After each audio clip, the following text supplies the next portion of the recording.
नमस्कार, देश की बात में आपका स्वागत है। मैं हूं मनोज मानस। खबरों का रुख करेंगे उससे पहले देख लेते हैं इस वक्त की अहम सुर्खियां। पेट्रोल डीजल के बाद अब एलपीजी गैस के भी बढ़े दाम। एलपीजी गैस सिलेंडर के दाम 50 रुपए बढ़े। उज्ज्वला योजना और नॉन उज्ज्वला उपभोक्ताओं पर भी लागू होगी कीमतें। वक्फ बिल के खिलाफ सुप्रीम कोर्ट में एक और याचिका। आपको बता दें AIMPLB ने वक्फ संशोधन अधिनियम को दी चुनौती। 14 से 25 अप्रैल तक बीजेपी चलाएगी भीमराव अंबेडकर स्वाभिमान अभियान। 8 अप्रैल को भाजपा मुख्यालय में होगी कार्यशाला। गृह मंत्री अमित शाह भी हो सकते हैं मौजूद। बिहार में राहुल की पलायन रोको यात्रा। बोले EBC OBC दलित सबको साथ लेकर चलेंगे। बिहार का चेहरा बदलने की कई बात। पूर्व सीएम आतिशी की सीएम रेखा गुप्ता से अपील। फीस वृद्धि के खिलाफ तुरंत कदम उठाने की मांग। अभिभावकों का स्कूलों पर विरोध प्रदर्शन जारी। और पश्चिम बंगाल सीएम ममता बनर्जी ने शिक्षकों स्टाफर्स से मुलाकात की। ममता ने भर्ती निरस्तीकरण पर समर्थन देने का किया वादा। आप देख रहे हैं के न्यूज, खबरों का सारथी। और अब खबरें विस्तार से। अहम खबर से बुलेटिन की शुरुआत करते हैं। 14 से आपको बता दें 25 अप्रैल तक चलेगा बीजेपी का अभियान। दिल्ली से यह खबर आपको हम दिखा रहे हैं। बीजेपी चलाएगी भीमराव अंबेडकर स्वाभिमान अभियान। 8 अप्रैल को भाजपा मुख्यालय में होगी कार्यशाला। बीजेपी अध्यक्ष JP नड्डा इस कार्यशाला को संबोधित करेंगे। गृह मंत्री अमित शाह भी इस कार्यशाला में शामिल हो सकते हैं। आपको बता दें अंबेडकर के विचारों को लोगों तक पहुंचाने की इसके माध्यम से तैयारी की जा रही है।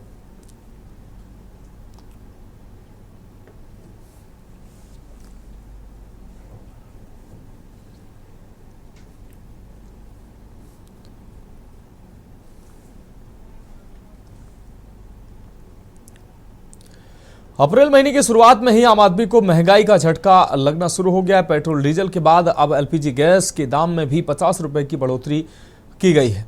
कीमतों में बढ़ोतरी का ऐलान करते हुए मंत्री हरदीप सिंह पुरी ने कहा कि आने वाले दिनों में हम इसकी समीक्षा करेंगे। आज ही केंद्र सरकार ने पेट्रोल डीजल के दामों में 2 रुपए की बढ़ोतरी की है। आपको बता दें कि एलपीजी गैस और पेट्रोल डीजल की बढ़ी हुई कीमतें आज रात 12 बजे से लागू हो जाएंगी।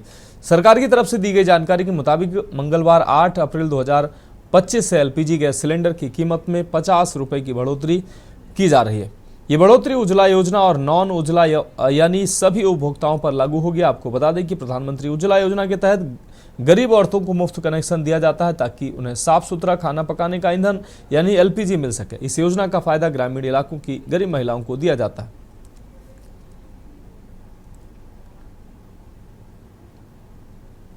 What we have decided, therefore, the price per cylinder of LPG will increase by 50 rupees.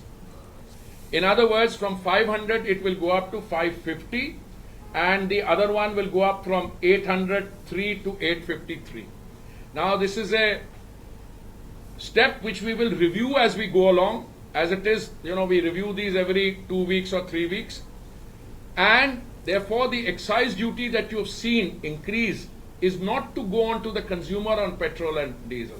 As I kept telling you, that excise increase is intended to compensate the oil marketing companies for the 43,000 crore that they have incurred as a loss on the gas part of it.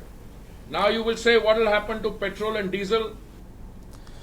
और अगली अहम खबर भी राजधानी दिल्ली से है, जहां Dilshad garden से ये खबर है, जहां आरोग्य भारती की बैठक में स्वास्थ्य संबंधी चुनौतियों पर चिंतन हुआ। वक्ताओं ने भारतीय चिकित्सा पद्धतियों की रोग निदान की भूमिका बताई। साथ ही कहा कि राष्ट्र को समृद्धशाली और विकसित बनाने के लिए समाज का स्वस्थ होना जरूरी है। इसलिए लोगों का निरोगी होना बेहद जरूरी है। इस चिंतन बैठक में RSS पदाधिकारी, भारतीय चिकित्सा परिषद के पूर्व सदस्य डॉक्टर दिनेश उपाध्याय, आरोग्य भारती के राजस्थान के डॉक्टर संजीवन कुमार और प्राचीन चिकित्सा पद्धति पर शोध कार्य कर रहे स्वामी भक्ति प्रसाद आदि शामिल रहे।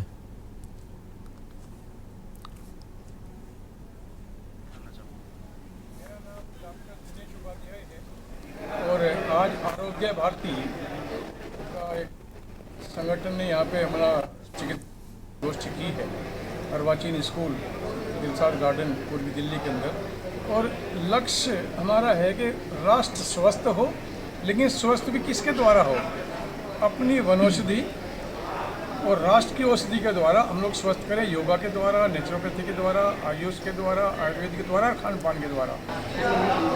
ऐसा है कि अभी तक भारत सरकार सभी बंधु डॉक्टर्स, यहाँ सभी डॉक्टर आए, allopathy, homeopathy, physiotherapist, naturo, Ayurveda, सभी प्रकार की पैथियों के बंधु आ जाए थे। डॉक्टर सभी इलनेस की भूमिका निभाते हैं, वो रोगी आता है तो उसको उपचार करते हैं, लेकिन आरोग्य भारती वेलनेस पर ज़्यादा ध्यान देती है। आज सब प्रकार की सुविधाएं अच्छी हैं, डॉक्टर बढ़िया है, इंफ्रास्ट्रक्चर हॉस्पिटल का अच्छा हो गया है, खान पान अच्छा है, टेस्टिंग मशीन अच्छी है, पर रोग और रोगियों की कतारें बढ़ती जा रही हैं। अस्पताल चिकित्सा के ऊपर काम कर रहा हूँ, जिसके माध्यम से वैसी बीमारियाँ जो लाइलाज की श्रेणी में, खास करके जोड़ों के दर्द की बीमारियाँ, इसको सिर्फ छू के ठीक किया जा सकता है। ये हमारे अथर्ववेद की विद्या है और ये अपने पंच तत्वों को बैलेंस करने का, वात पित्त कफ को बैलेंस करने का विज्ञान है। और ये आरोग्य भारती का जो प्रयास हो रहा है कि पूरे समाज में हम जिस तरह से वेलनेस के ऊपर, हीलिंग और वेलनेस दोनों के ऊपर हम काम कर रहे हैं, तो ये बीच का सेतु हो सकता है। आज हमारे जितने भी जो चिकित्सक हैं, उन्हें भी ये विद्या जानकारी अगर हो जाती है तो वो रिजल्ट उनका अच्छा हो जाएगा। वो छू करके पहले रिजल्ट दे देंगे, उसके बाद दवाइयाँ प्रिस्क्राइब करेंगे। इसलिए आज हमारे देश में ऐसी विद्या की ज़रूरत है जिससे छू करके हम पहले रोगी को हम आराम दे दें, ताकि वो भाग करके केमिकली दवाइयों की तरफ ना जाए, उसे आराम आ जाए। उसके बाद हम आयुर्वेदा से उसको पूर्णतः आरोग्य प्रदान करें। खबर दिल्ली से है, जहां आपको बता दें संसद से पारित होकर राष्ट्रपति की स्वीकृति मिलने से कानून बन चुका वक्फ संशोधन बिल का विरोध जारी है। शुरुआत से विरोध पर आमादा जमात में शामिल लोग एक के बाद देश की सर्वोच्च अदालत पहुंच रहे हैं। खास बात यह है कि न्यायालय की शरण में पहुंचने वालों में धार्मिक संस्थाओं से अधिक विभिन्न दलों के सांसद व विधायक शामिल हैं। कानून के खिलाफ दाखिल हो रही याचिकाओं की संख्या बढ़ रही है, अब 6 हो चुकी है। इस तरह सत्तारूढ़ गठबंधन पर संख्या बल के चलते बस न चलने पर अब सर्वोच्च अदालत में मोर्चा संभाला जा रहा है।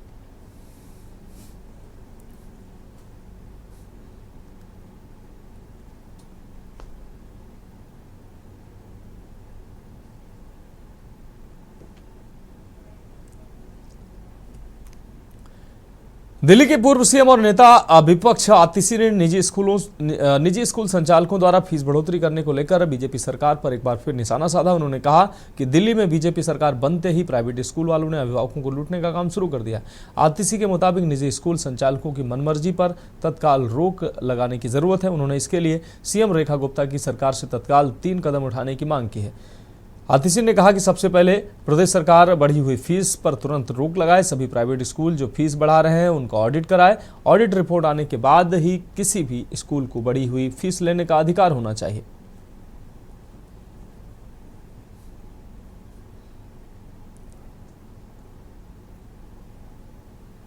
रोज किसी ना किसी स्कूल की बढ़ी हुई फीस की खबर आती है। रोज किसी ना किसी स्कूल के बाहर माता पिता के धरने प्रदर्शन की फीस आती है। चाहे रुक्मिणी देवी स्कूल हो, ग्रीनफील्ड पब्लिक स्कूल हो, आईटीएल पब्लिक स्कूल हो, Saint Angel senior secondary school हो, चाहे रोहिणी में लांसर्स कॉन्वेंट हो, ये तो कुछ ही उदाहरण हैं स्कूलों के जिन्होंने अपनी फीस बढ़ाई है। रोज सोशल मीडिया पे लोग हमें टैग कर रहे हैं, ईमेल लिख रहे हैं, फोन कर रहे हैं। कभी बिरला विद्या निकेतन में पढ़ने बच्चों के माता पिता कॉल कर रहे हैं, कभी इंद्रप्रस्थ वर्ल्ड स्कूल में पढ़ने वाले बच्चों के माता पिता कॉल कर रहे हैं, कभी डीपीएस में पढ़ने वाले बच्चों के माता पिता हमें कॉल कर रहे हैं और हमें कह रहे हैं कि आप किसी तरह से इस फीस को रुकवाइए। हम तो विपक्ष में हैं, हमें क्यों कह रहे हैं? क्योंकि उनको भरोसा नहीं है कि भारतीय जनता पार्टी की दिल्ली सरकार इन प्राइवेट स्कूलों पर लगाम लगाएगी। बढ़ेंगे अगली खबर की ओर। राहुल गांधी की बिहार दौरे की शुरुआत के बाद शुरुआत के नाम से मशहूर बेगूसराय की धरती से शुरुआत हुई है। राहुल गांधी बेगूसराय में कन्हैया कुमार की नौकरी दो पलायन रोको यात्रा में शामिल होकर राजधानी पटना में राजनीतिक धूल उड़ाने पहुंचे। राहुल गांधी की इस यात्रा पर विपक्षी पार्टियों ने जोरदार हमला बोला है। पटना में राहुल गांधी श्रीकृष्ण मेमोरियल हॉल में संविधान बचाओ कार्यक्रम में भाग लेकर पार्टी ऑफिस सदाकत आश्रम में पार्टी नेताओं के साथ बैठक उन्होंने की। कांग्रेस सवर्णों में भूमिहार वर्ग से आने वाले कन्हैया को कांग्रेस बिहार में अपना युवा चेहरा बना रही है और कन्हैया बेरोजगारी के साथ पलायन के मुद्दे पर जनमत जुटाने का प्रयास कर रहे हैं। संविधान और वक्फ की दुहाई दे रही कांग्रेस को आशा है कि अनुसूचित जाति और मुसलमानों से सीधे जुड़ाव वाले इन दो प्रसंगों के साथ बेरोजगारी के मुद्दे पर इस मुद्दे को हवा देकर वह बिहार में चुनावी वैतरणी पार कर जाएगी।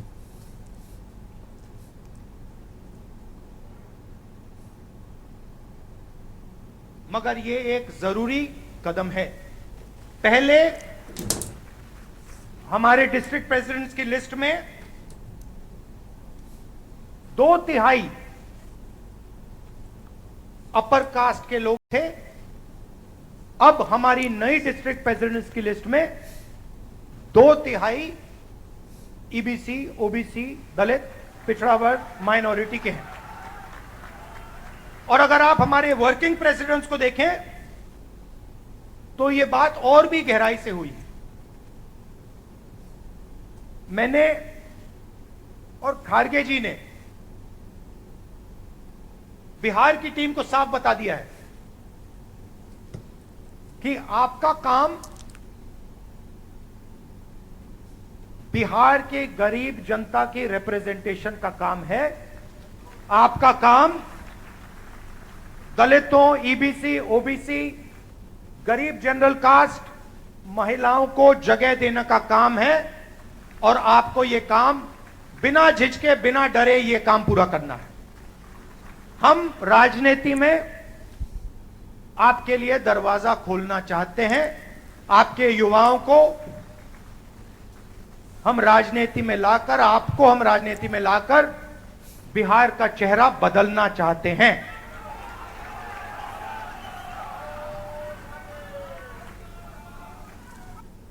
इस देश में अगर आप दलित हो, पिछड़े वर्ग के हो, आदिवासी हो, माइनॉरिटी हो, और उसमें मैं महिला भी जोड़ सकता हूं, पिछड़ा बोला, ईबीसी हो, अति दलित हो, अगर आप अपर कास्ट के नहीं हो तो आप सेकंड क्लास सिटीजन हो। और मैं ये ऐसे नहीं बोल रहा हूं, मैं सोच समझ के बोल रहा हूं, मैं पढ़ लिख के बोल रहा हूं और मैं सिस्टम को बहुत गहराई से देखने के बाद बोल रहा हूं। मैंने नरेंद्र मोदी जी को लोकसभा में सामने बोला, ये जो फेक दीवार बना रखी है 50% रिजर्वेशन की, इसको अगर आप नहीं तोड़ोगे तो हम इसको तोड़ के गिरा के फेंक देंगे। और दूसरी बात, इस देश के दलितों को, पिछड़ों को, ईबीसी, ओबीसी, अति दलित, आदिवासी, गरीब जनरल कास्ट के लोगों को पता लगना चाहिए कि इस देश की सच्चाई क्या है। जो बिहार में हुआ है, जो आज बिहार में हो रहा है, जो एनडीए की सरकार बिहार में कर रही है, चुने हुए अरबपतियों की राजनीति चल रही है, अदानी अंबानी की राजनीति चल रही है, उससे हम लड़ रहे हैं और उसको हम हराने जा रहे हैं। और हम जानते हैं कि इस देश को बिहार की जनता डायरेक्शन देती है। जब भी राजनीतिक बदलाव आता है, अंग्रेजों के खिलाफ राजनीतिक बदलाव आया, बिहार की जनता ने यह बदलाव लाने का काम किया था। और हम समझते हैं कि बिहार की जनता फिर से यह काम करना चाह रही है और यह काम करेगी।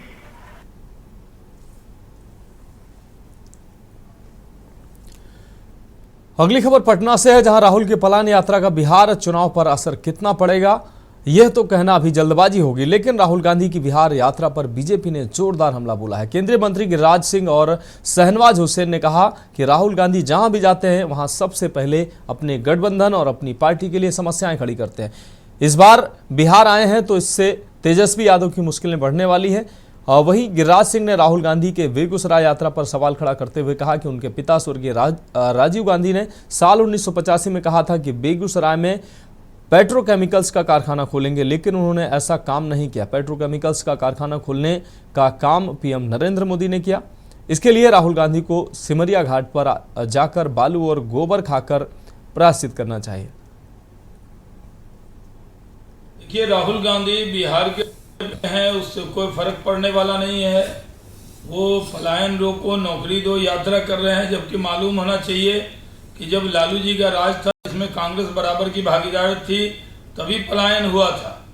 और लालू जी के राज की बराबर की भागीदार रही है कांग्रेस। कांग्रेस इससे बच नहीं सकती। राहुल गांधी इसलिए भी दौरा कर रहे हैं कि तेजस्वी यादव को लिफ्ट दे नहीं रहे। पिछली बार 70 सीट दी थी, 50 हार गई थी कांग्रेस। इसलिए राहुल गांधी और कांग्रेस दबाव बनाने के लिए वो यात्रा आपस में कर रहे हैं। बेगूसराय में तो बड़ी तरक्की हुई है, जाकर राहुल गांधी देखें। सबसे ज्यादा बिहार में तरक्की हुई है तो बेगूसराय में हुई है।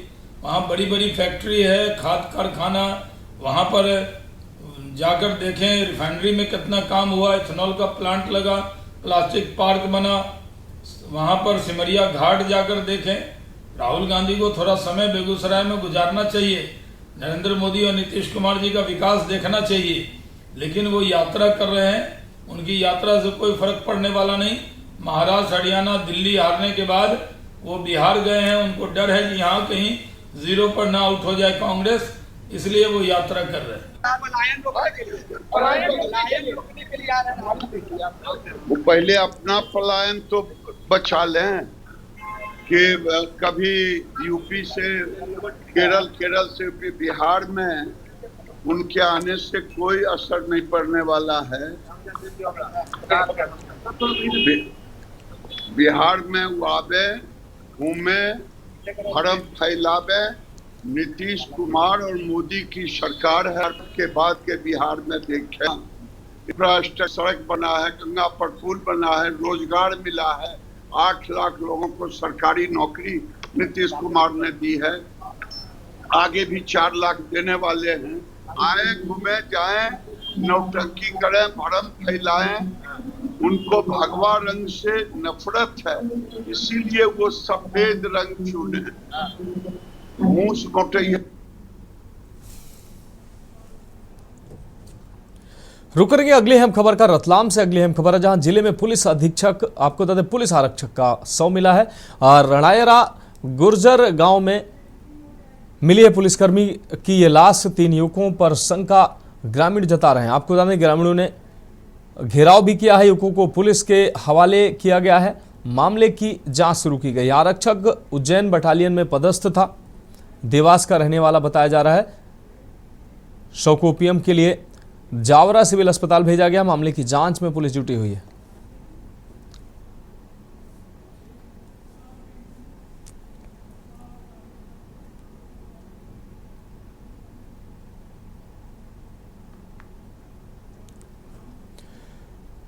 अगली अहम खबर पंजाब के मोगा से है जहां 2007 में हुए सेक्स स्कैंडल मामले में आज सीबीआई कोर्ट ने फैसला सुनाते हुए चारों आरोपियों को 5 साल की सजा और 2 लाख रुपए जुर्माना किया है। इन आरोपियों में उस समय के एसएसपी देवेंद्र सिंह खर्चा, superintendent of police Paramdeep Singh, Sandhu inspector Amanjeet और रमन शामिल हैं। आपको बता दें विशेष बात यह है कि रमन जो इस वक्त इंस्पेक्टर था, उस वक्त इंस्पेक्टर था, वो अतिरिक्त 3 साल की सजा और 1 लाख रुपए जुर्माना उसके ऊपर लगाया गया है। इससे कुल मिलाकर रमन को 8 साल की सजा जबकि 2 लाख रुपए जुर्माना उसको भुगतना होगा। ये फैसला मोगा जिले के उस समय बड़े सेक्स स्कैंडल मामले में सीबीआई द्वारा की गई जांच के बाद आया।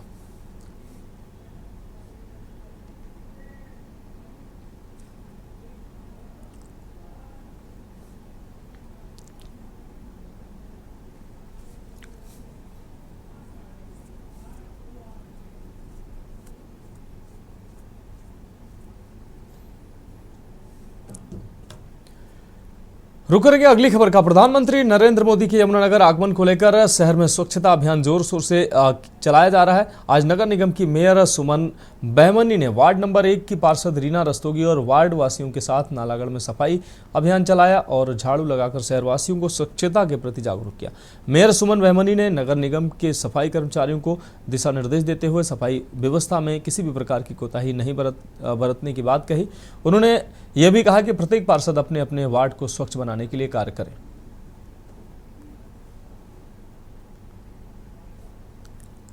वार्ड नंबर 1 रीना रस्तोगी जो हमारे पार्षद हैं उनका वार्ड है और इस वार्ड के अंदर हम सभी गांव वासियों के साथ यहाँ इकट्ठे हुए हैं। महिलाओं की समस्याओं को भी हम सुन रहे हैं और उसके साथ साथ जो सहयोग की बात है कि सारे के सारे पूरे गाँव वासी यहाँ सहयोग करेंगे और हर हफ्ते वैसे तो 14 तारीख तक तो एक विशेष अभियान के तहत यहाँ सभी लोग मिलजुल कर काम करेंगे और इस काम के अंदर जहाँ पर भी गंदगी के ढेर हैं सड़कों के ऊपर जहाँ से निकलने में समस्या आ जाती है उसके ऊपर सभी महिलाएं मिलकर काम करेंगी। अगली अहम खबर रेवाड़ी से है, जहां दिल्ली जयपुर हाईवे पर आपको बता दें बावल के पास रविवार को 2 तेज रफ्तार कारों की भीषण भिड़ंत हो गई। टक्कर इतनी खतरनाक थी कि एक कार फ्लाईओवर से नीचे गिर गई जबकि दूसरी कार बुरी तरह से क्षतिग्रस्त हो गई। गनीमत रही कि दोनों कारों में सवार चारों लोग पूरी तरह से सुरक्षित हैं और उन्हें कोई गंभीर चोटें नहीं आई हैं। घटना में एक कार में केवल चालक था जबकि दूसरी कार में 2 भाइयों समेत 3 युवक सवार थे। पुलिस और एम्बुलेंस घटनास्थल पर पहुंची और सभी घायलों को तत्काल उपचार के लिए अस्पताल भेजा गया। फिलहाल पुलिस इस हादसे के कारणों की जांच कर रही है।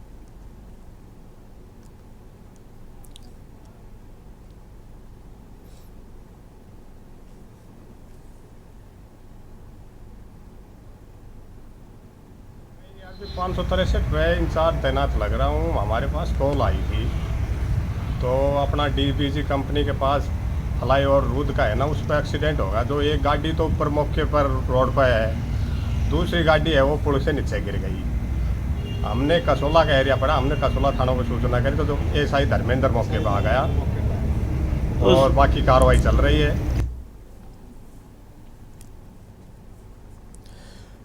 यमुनानगर के राजकीय रेलवे पुलिस ने यमुना नहर के नए पुल से एक युवक को 1 किलो 150 ग्राम अफीम के साथ गिरफ्तार किया। आरोपी की पहचान मनोज कुमार निवासी गांव अंजनी बरेली उत्तर प्रदेश के रूप में हुई है। शनिवार रात को पुलिस ने शक के आधार पर आरोपी को चेकिंग के दौरान रोका जिस दौरान उसके बैग से अफीम बरामद हुई। बाजार में इस अफीम की कीमत लगभग 3,25,000 रुपये बताई जा रही है। आरोपी ने पूछताछ में बताया कि वह मुरादाबाद से अंबाला तक जननायक एक्सप्रेस से आया था और फिर बस से पंजाब जाने वाला था। आरोपी के खिलाफ एनडीपीएस एक्ट के तहत मामला दर्ज किया गया।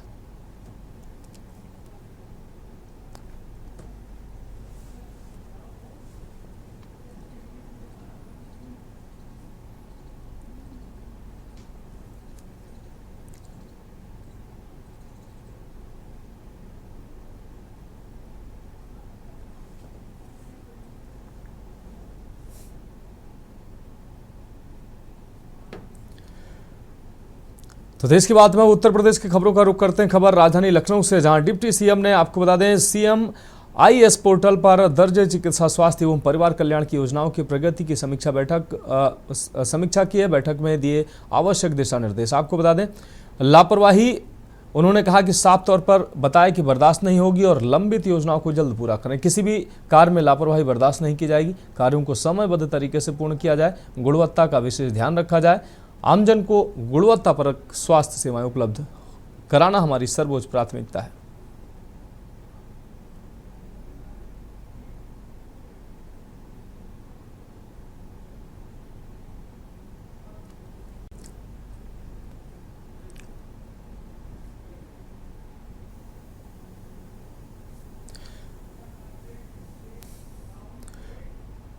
तो खबरों में वक्त एक ब्रेक का है, जल्द हाजिर होंगे।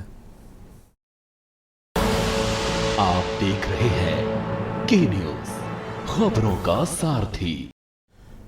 ब्रेक के बाद इसकी बात में एक बार फिर से आपका स्वागत है। रुक करेंगे अगली अहम खबर का। वाराणसी में 18 साल की एथलीट 2 अप्रैल की शाम अपने मुस्लिम बॉयफ्रेंड के साथ हुक्का बार गई हुई थी।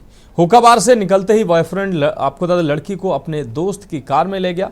दोनों कार की पीछे की सीट पर बैठ गए। सभी फिर कचहरी इलाके में पहुंचे। बॉयफ्रेंड ने अपने एक साथी को कार में पीछे बैठा लिया। फिर कार से आपको बता दें हुकुलगंज रोड पर पहुंचा। यहां उसके बॉयफ्रेंड ने अपने एक और दोस्त को कार में बैठा लिया। इस दौरान पीछे बैठे आपको बता दें लड़की के बॉयफ्रेंड और उसके तीनों दोस्तों ने एथलीट लड़की के साथ गैंगरेप किया। डीसीपी वरुणा जोन चंद्रकांत मीना ने बताया कि तहरीर के आधार पर मुकदमा दर्ज कर 6 युवकों को हिरासत में लिया गया। सभी से पूछताछ की जा रही है। कथित हुक्का बार और संबंधित होटलों के सीसीटीवी कैमरे के जरिए अन्य युवकों की पहचान कराई जा रही है। डीसीपी ने बताया कि जिस दिन युवती मिली उस दिन किसी तरह का आरोप नहीं लगाया था। इसके बाद एक दिन बाद पुलिस को तहरीर दी गई। पुलिस इस संवेदनशील मामले की जांच कर रही है।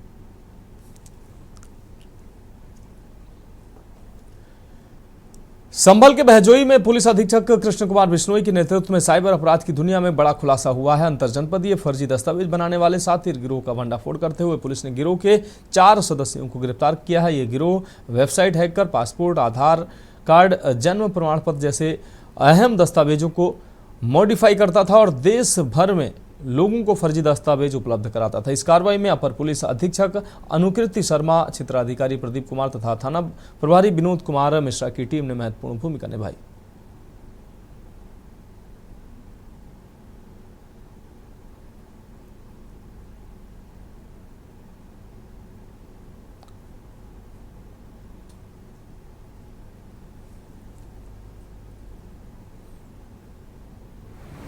चार तारीख को पीड़िता के परिजनों द्वारा पुलिस को थाना लालपुर को सूचना दी गई कि उनकी बच्ची घर से चली गई है। उसके संबंध में उन्होंने गुमशुदगी दर्ज करवाई थी और सेम ही डे थाना लालपुर पुलिस द्वारा बच्ची को सकुशल बरामद किया।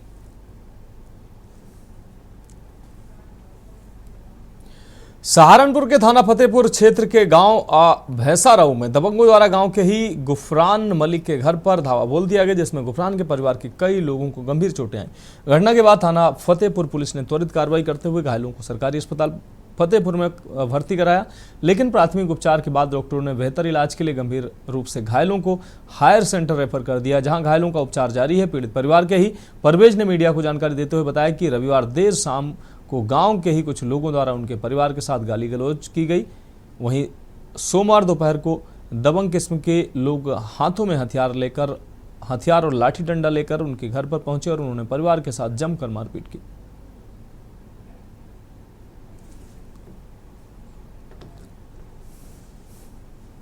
आज 2025 को थाना फतेहपुर के ग्राम भैंसराव में दो पक्षों के कुछ लोगों के बीच आपसी झगड़ा हो गया, जिसमें कि दोनों पक्षों की तरफ से तहरीर आई हुई है। पुलिस द्वारा दोनों पक्षों के व्यक्ति जो चोटिल हैं उनका मेडिकल कराया गया है और जो भी इसमें तहरीर प्राप्त हुई है इसके आधार पर थाना फतेहपुर में मुकदमा पंजीकृत किया गया है। इनसे जब जानकारी की गई तो पुरानी रंजिश के चलते ये घटना हुई है और इसमें सभी तथ्यों पर पुलिस जांच कर रही है और मेडिकल और जांच के बाद जो भी सामने आएगा उसके आधार पर विधिक कार्रवाई की जाएगी। जी, हमारे गाँव में कल कुछ गाँव के मोहल्ले के लड़के 20-25 तकरीबन हमारे गांव घर पे आके मार पिटाई गाली गलौज करी। इन्होंने कल हमारे साथ अपने 112 नंबर पे पुलिस पे फ़ोन किया था, थाने की पुलिस बुलाई थी। उन्होंने कोई इस मामले में कोई कार्रवाई नहीं करी। ये बात थी कल इस टाइम तक की। आज पूरा दिन चला गया था। दोपहर में हम अपने घर पे खाना खुना खा के आराम कर रहे थे। जैसे ही तकरीबन 2-2:30 बजे की बात है, ये लड़के फिर आए हमारे घर पे धारदार हथियार लेके, ईंट पत्थर लाठी डंडे लेके आए हमारे घर पे। हमारे पास हमला किया हमारे साथ। हमारे 2-3 भाई है जो जिनके सिर में चोट लगी हुई है, 15-20 टांके भी आए हुए हैं। किसी का मुंह फुटा हुआ है जी, किसी की टांग में चोट है।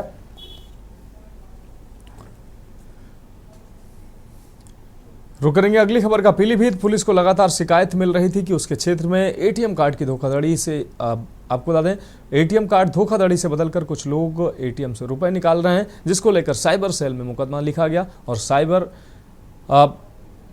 सेल में ही घटना को संजीदगी से लिया साइबर सेल ने और उस पर काम करना शुरू किया। साइबर सेल ने लखीमपुर से लेकर रहने वाले आनंद और शिवानंद नामक 2 लोगों को दबोच कर दोनों साथी ठग दूरदराज और गांव में बने एटीएम से रुपए निकालने वालों को अपना निशाना बनाते थे, जिसमें खास कर महिलाएं और बुजुर्ग हुआ करते थे। ये लोग धोखाधड़ी कर उनके एटीएम बदल लिया करते थे। किसी तरह उनसे एटीएम की पिन की भी जानकारी कर लेते थे। पुलिस ने इन दोनों साथी एटीएम ठगों के पास से 24 विभिन्न बैंकों के एटीएम कार्ड और 8,870 नगद रुपए बरामद किए हैं।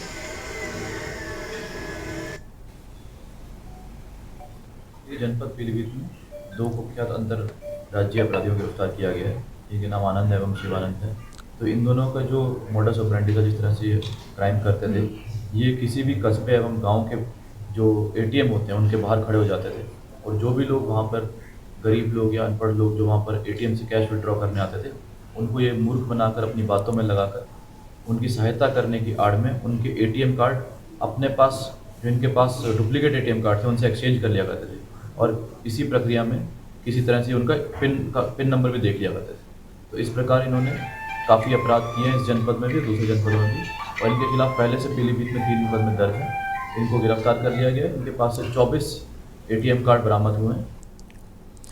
सहारनपुर में ईद की नमाज के बाद कुछ युवकों द्वारा फिलिस्तीन का झंडा, आपको बता दें, फिलिस्तीन का झंडा लहराकर विरोध प्रदर्शन करने पर पुलिस ने कई लोगों के खिलाफ गंभीर धाराओं में मुकदमा दर्ज किया। आरोप है कि पुलिस ने इस मामले में कई निर्दोषों को फंसा दिया है। इस विरोध प्रदर्शन के बाद स्थानीय अधिवक्ताओं ने एकजुट होकर 10 सदस्यीय पैनल का गठन किया है। ये पैनल मात्र ₹1 की प्रतीकात्मक फीस लेकर उन निर्दोष नागरिकों को कानूनी सहायता प्रदान करेगा जिन्हें झूठे आरोपों में फंसाया गया।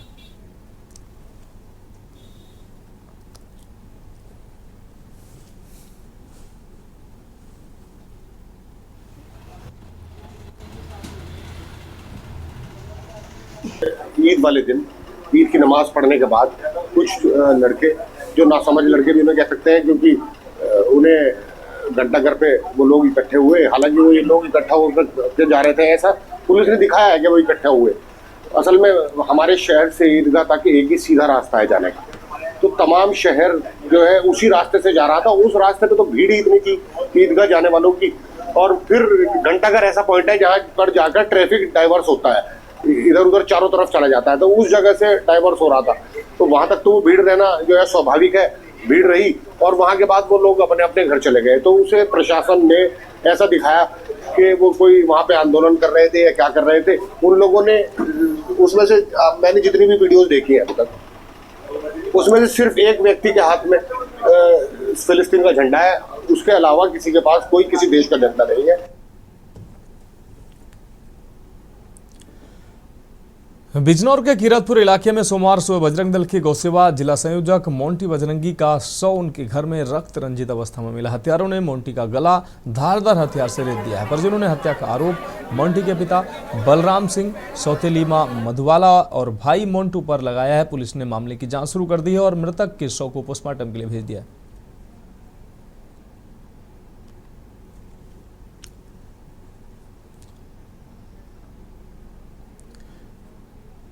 घटना के बाद इलाके में तनाव व्याप्त है और भारी पुलिस बल तैनात किया गया है।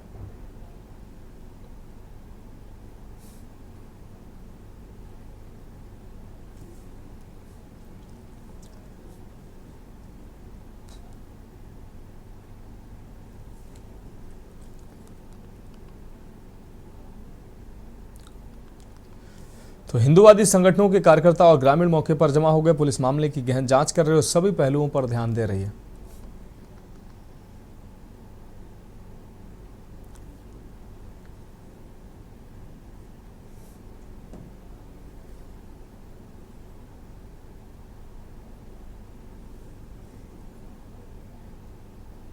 थाना कीरतपुर पुलिस को सूचना प्राप्त हुई थी कि ग्राम गोविंदपुर में एक सत्येंद्र मोंटी नाम का व्यक्ति, इसका शव है घर में पड़ा है। इस सूचना पर तत्काल पुलिस मौके पर पहुंची, फील्ड यूनिट को बुलाया गया है। घटनास्थल के साक्ष्य एकत्रित किए जा रहे हैं। अभी पूछताछ में जो जानकारी सामने आई है उसमें जो इनके परिवारीजन है वो आरोप लगा रहे हैं मृतक के पिता, सौतेली माँ और सौतेले भाई पर। इस संबंध में भी सभी बिंदुओं पर छानबीन की जा रही है और साक्ष्य के आधार पर अग्रिम कार्रवाई की जाएगी।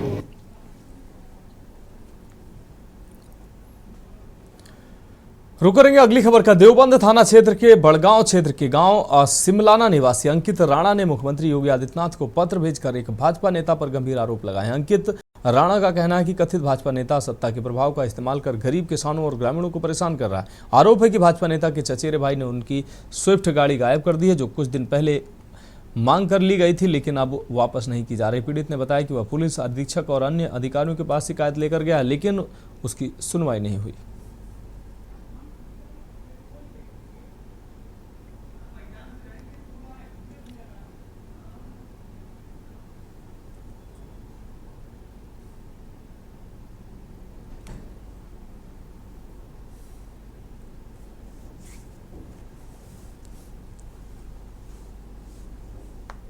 शिवपाल, और उसका जो भाई है वो है बीजेपी मंडल अध्यक्ष बडगांव से।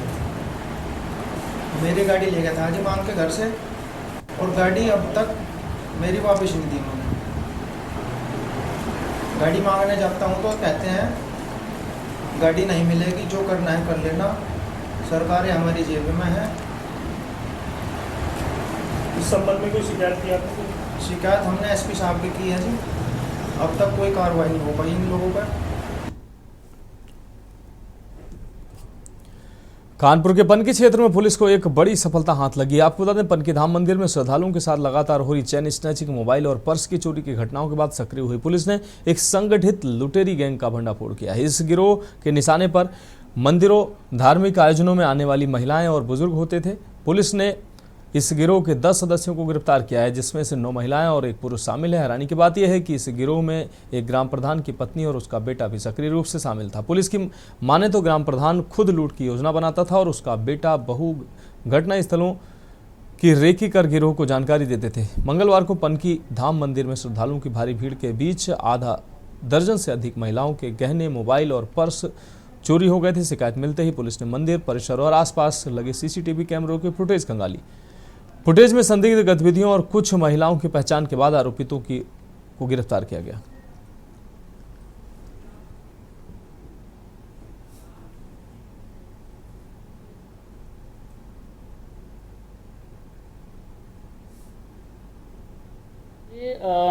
हमारे यहाँ एक पनकी क्षेत्र में प्रसिद्ध मंदिर है हनुमान जी का, जिसको पनकी धाम के नाम से भी जाना जाता है।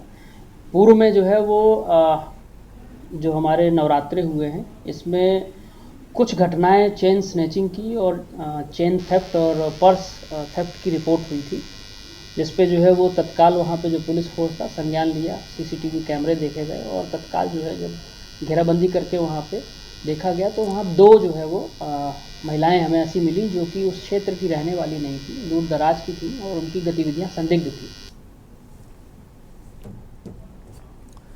पीलीभीत के गजरौला थाना पुलिस को उस समय बड़ी सफलता हाथ लगी जब मुखबिर की सूचना पर उसने मनहरिया खुर्द हरदोई ब्रांच नहर पर चेकिंग अभियान चलाया, जिसका नतीजा यह रहा कि गैंगस्टर एक्ट में वांछित 25,000 रुपए का इनामिया बदमाश सिकंदर खान पकड़ा गया। सिकंदर पर आधा दर्जन से ज्यादा मुकदमे दर्ज हैं। ये सातिर किस्म का अपराधी है जिसके ऊपर गैंगस्टर एक्ट लगाकर 25,000 रुपए का इनाम घोषित किया गया था। पुलिस ने इसके पास से अवैध तमंचा और कारतूस बरामद किया। पुलिस अब इस पर कार्रवाई करते हुए जेल भेजने की तैयारी में जुट गई।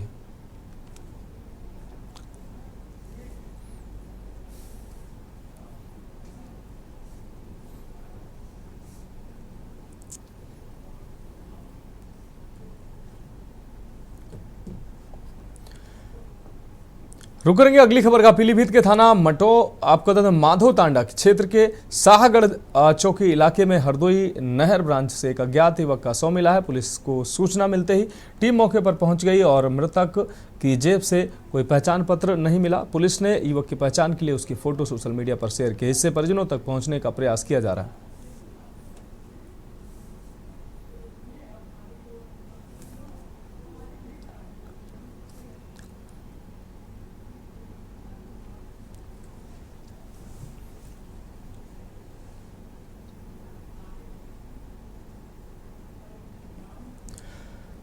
चंदौली जिले के मेडिकल कॉलेज परिसर स्थित सीएमओ के कार्यालय में आज एक बड़ा हादसा हुआ। सीएमओ के चैम्बर में अचानक विस्फोट होने के बाद आग लग गई, जिससे आसपास के कई कार्यालयों में धुआं फैल गया। विस्फोट की आवाज सुनते ही कार्यालय में काम कर रहे लोग घबराकर बाहर भागने लगे, अपनी जान बचाने के लिए इमारत से बाहर निकलने लगे। विस्फोट के बाद सीएमओ के चैम्बर सहित अन्य कार्यालय में भी आग लग गई। आग लगने से कई महत्वपूर्ण फाइलों के जलने की आशंका जताई जा रही है, जिससे कामकाज सुचारू रूप से प्रभावित हो सकता है। सीढ़ी के सामने से धुआं निकलने के कारण आग बुझाने और लोगों को सुरक्षित बाहर निकालने में बड़ी मुश्किलें आई।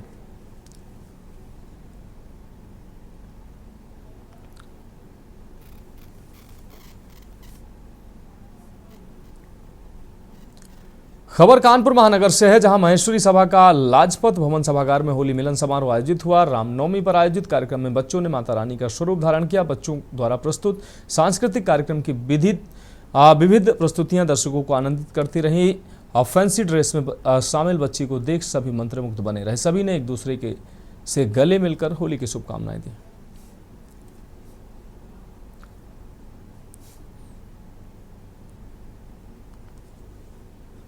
मुझे बहुत खुशी है, समाज द्वारा मुझको ये सम्मान दिया गया और मुख्य उद्देश्य यही है, समाज के सब भाई एक दूसरे से मिले और एक दूसरे में प्रेम और एकता बढ़े।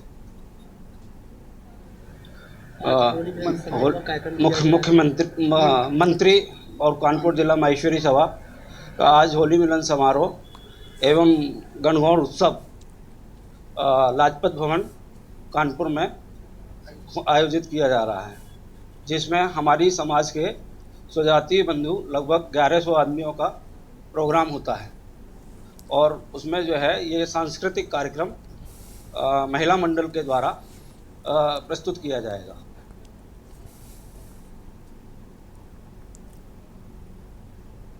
अब उत्तराखंड की खबरों का रुख करेंगे। नैनीताल के बीडी पांडे हॉस्पिटल के चिकित्सकों ने अपनी 3 सूत्रीय मांगों को लेकर 11 अप्रैल 2025 को प्रदेश भर से देहरादून में सांकेतिक धरना प्रदर्शन करने का ऐलान किया है। प्रांतीय स्वास्थ्य सेवा संघ के अध्यक्ष डॉक्टर नरेंद्र रावत ने बताया कि उनकी मांगों में पर्वतीय क्षेत्रों में सेवा देने वाले विशेषज्ञ चिकित्सकों को मेडिकल कॉलेज के चिकित्सकों के समान 50% अतिरिक्त वेतन देना, कुछ जनपद मुख्यालयों को सुगम क्षेत्र घोषित करना और SAACP में शीतलीकरण देने की मांग शामिल है।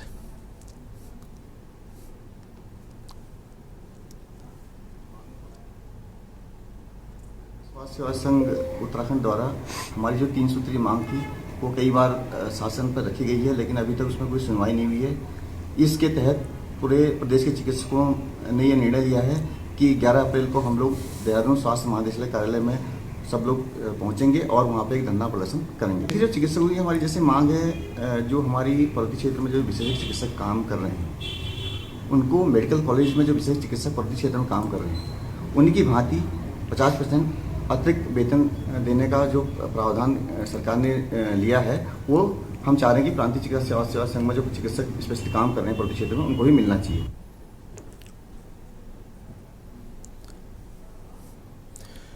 अब रुक करेंगे अगली खबर का। डोईवाला के विधायक ब्रजभूषण गैरोला ने लच्छीवाला के टोंगिया गांव में सड़क निर्माण कार्य का शुभारंभ किया। यह सड़क निर्माण परियोजना लंबे इंतजार के बाद शुरू हुई है, जिसमें 58 लाख रुपए की लागत से 2 किलोमीटर लंबी और 10 फीट चौड़ी इंटरलॉकिंग सड़क बनाई जाएगी। विधायक ने विधिवत पूजा अर्चना के बाद शिलान्यास किया। इस मौके पर विधायक ब्रजभूषण गैरोला, नगर पालिका अध्यक्ष नरेंद्र सिंह नेगी और अन्य स्थानीय जनप्रतिनिधियों ने इसे संभव बनाने में अहम भूमिका निभाई।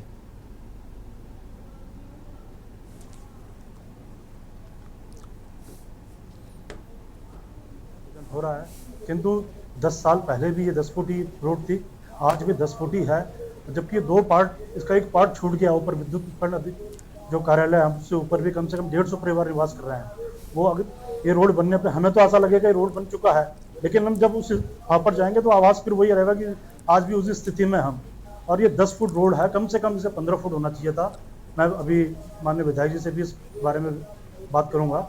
मैंने माननीय मुख्यमंत्री जी से गत वर्ष इसके लिए क्या कहते हैं घोषणा में करवाया था कि हमारा जो लच्छीवाला रेंज कार्यालय है, रेंज कार्यालय से आगे हमारा पूरा ये चांदबाड़ी मार्ग तक जो है वन विभाग की सड़क पड़ती है, तो ये सड़क काफ़ी क्षतिग्रस्त हो रखी है और इस सड़क के निर्माण के लिए मैंने उनसे माननीय मुख्यमंत्री जी से अनुरोध किया था। तो माननीय मुख्यमंत्री जी ने इस क्षेत्र में उस समय जब आए थे तो उन्होंने 4 घोषणाएँ की थी, 3 पूरी हो गई और ये चौथे का शासनादेश अभी ये कुछ समय पहले हुआ। 6 महीने से ज़्यादा इसको टाइम हो गया था, लगातार इसके लिए भागा दौड़ी बहुत हो रही थी।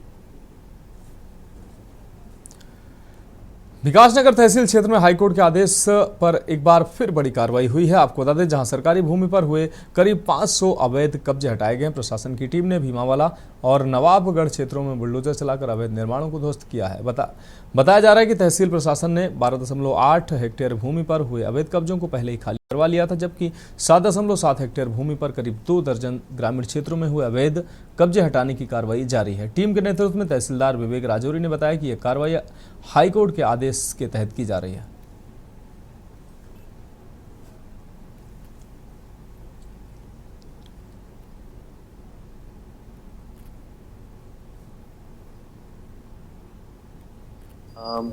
देखिए, माननीय उच्च न्यायालय के निर्देशों के क्रम में जो भी नदी, नाले, खाले, तालाब या ढांग की भूमि पर है, भूमि पर जिनके द्वारा अवैध रूप से अतिक्रमण किया गया है, आज उन अवैध अतिक्रमणों को मुक्त करने के लिए कार्रवाई की जा रही थी। पर कितने भवनों को इस तहत तोड़ा जा रहा है? आज अभी तक लगभग 10 भवनों को ध्वस्तीकरण किया गया है और अभी आगे भी और कार्रवाई जारी है।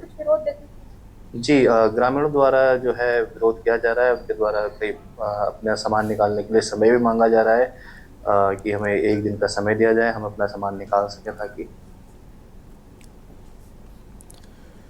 रुक करेंगे अगली खबर का। भाजपा नेता राजेश पाल ने रिटायर्ड कर्नल BS लांबा द्वारा लगाए गए भूमाफियाओं के आरोपों को निराधार बताया। एक पत्रकार वार्ता में उन्होंने कहा कि यदि कर्नल लांबा के आरोप सही हैं तो उन्हें इसके सबूत पेश करने चाहिए। उन्होंने यह भी कहा कि अगर उनके खिलाफ अवैध कब्जे या फर्जी दस्तावेजों का मामला होता तो अब तक किसी ने पुलिस या न्यायालय में कोई शिकायत क्यों नहीं की। राजेश पाल ने कर्नल पर उनकी राजनीतिक छवि को नुकसान पहुंचाने का आरोप लगाया और कहा कि वह पंचायत चुनाव को लेकर बेवजह बयानबाजी कर रहे हैं। इसके साथ उन्होंने कर्नल पर स्कूल की जमीन पर अवैध कब्जा करने का भी आरोप लगाया।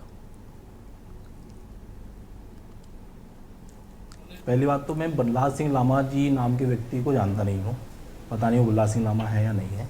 दूसरा विषय यह है जो उन्होंने मुझ पर आरोप लगाया है कि हम ज़मीन कब्जा कर या जो है कागज़ों में नाम बदल कर कोई काम कर रहे हैं। तो मैं आपके संज्ञान में ला दूँ, आजकल बहुत पारदर्शिता के साथ काम होता है, भारत कानून के अनुसार चलता है और हमारे द्वारा जो भी ज़मीनें खरीदी गई हैं रजिस्ट्रार साहब के यहाँ रजिस्ट्री करके खरीदी गई हैं। माननीय तहसीलदार साहब ने उसमें दाखिल खारिज करे हैं। विकासनगर में धामी सरकार के बुलडोजर एक्शन की शुरुआत हो गई है। प्रशासन और विभिन्न विभागों की टीमों ने भीमावाला क्षेत्र में अवैध कब्जों को हटाना शुरू कर दिया है। करीब 2 दर्जन ग्रामीण क्षेत्रों में ये कार्रवाई की जा रही है, जिसमें 7.7 हेक्टेयर सरकारी भूमि से अवैध कब्जा हटवाने का काम किया जा रहा है। इससे पहले प्रशासन 12.8 हेक्टेयर सरकारी भूमि से अवैध कब्जा हटा चुका है।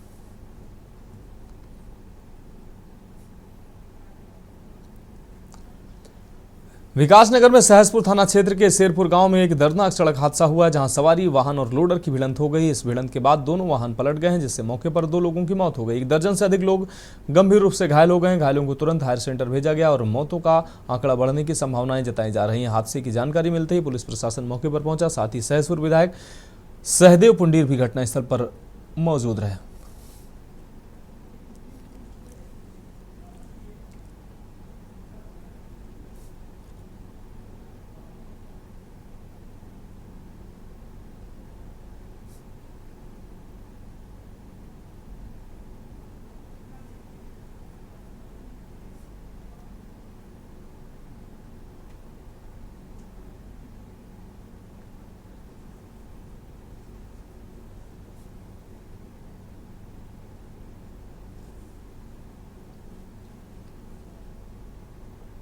अभी एक दुर्घटना घटित हुई है। यहाँ पे एक मिनी बस और एक इलेक्ट्रिक लोडर आपस में टक्कर होना प्रतीत हुआ है, जिसमें 14 लोग कुछ चोट ज़्यादा आई थी, जिन्हें ग्राफी के हॉस्पिटल में। सर मृतक वगैरह का कुछ अभी जो 14 लोग हैं उनको ग्राफी केरा भेजा गया है और उनका इलाज। किस जगह पर एक्सीडेंट हुआ है? ये सिंगनी वाला। बहुत बहुत धन्यवाद। रुड़की के भगवानपुर थाना क्षेत्र में एक तेज रफ्तार बजरी से भरे डंपर ने बाइक सवार युवक को कुचल दिया है, जिससे उसकी मौके पर ही मौत हो गई। हादसे के बाद डंपर चालक वाहन छोड़कर फरार हो गया। ग्रामीणों ने घटना के विरोध में सड़क पर जाम लगा दिया, जिससे इलाके में तनाव फैल गया। पुलिस ने स्थिति को नियंत्रण करने के लिए भारी पुलिस बल तैनात किया। SP देहात ने मामले में मुकदमा दर्ज कर कार्रवाई की बात कही है।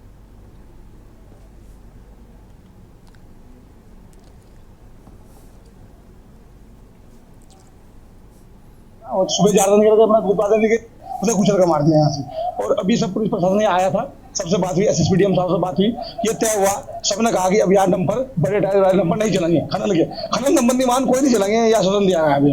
जिस प्रकार से पुलिस को सूचना दे रहा था, क्या हो सकता है कि कस्टमर मारा गया हो? हाँ, वो परिवार को कह दिया गया, अगर ये साबित होगा तो हत्या का मुकदमा दर्ज।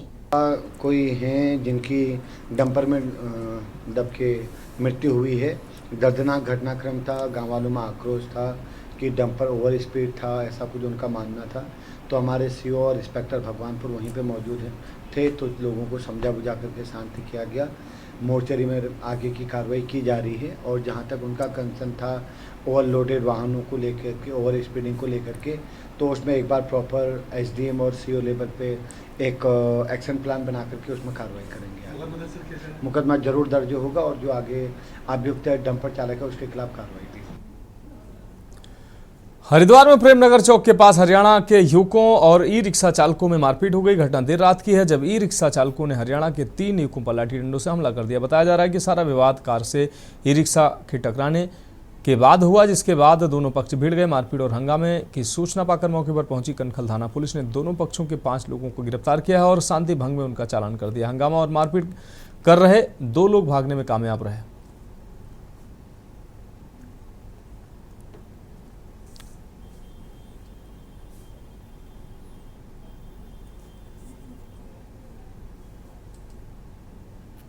ये हरियाणा के कुछ जो है यहाँ पे यात्री आए हुए थे, जिनकी गाड़ी के टकराने को लेकर ई रिक्शा चालकों के साथ विवाद हुआ।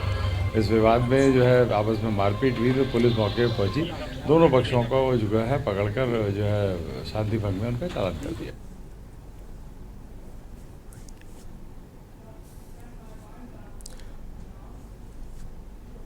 तो फिलहाल देश की बात में अभी के लिए मेरे साथ इतना ही। मुझे दीजिए इजाजत और आप देखते रहिए के न्यूज़ इंडिया।